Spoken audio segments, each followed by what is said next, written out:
Dopo la violenta rapina in casa era rimasto in sedia a rotelle, ma Ennio Libero Bendini, insieme alla moglie Rosina, aveva sempre preso parte a tutte le manifestazioni sulla legittima difesa.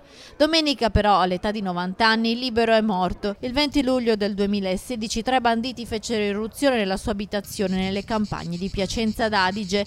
I due anziani coniugi vennero picchiati selvaggiamente. I ladri infierirono su di loro con il ferro da stiro bollente. Libero venne colpito ad un occhio e buttato giù dalle scale. Tutto questo per rubare 300 euro in contanti e qualche gioiello, ci raccontò Libero dal letto di ospedale.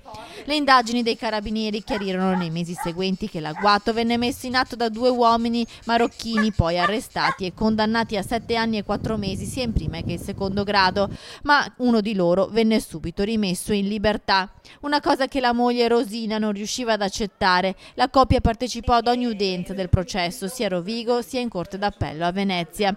Bendini era molto attivo nelle associazioni che accolgono le vittime di ladri e rapinatori, dove la notizia della sua morte si è rapidamente diffusa. Libero e Rosina lo scorso 5 luglio a Padova parteciparono alla fiaccolata a sostegno di Walter Onicchini, il macellaio di Legnaro che sparò ferendo un ladro che stava entrando in casa.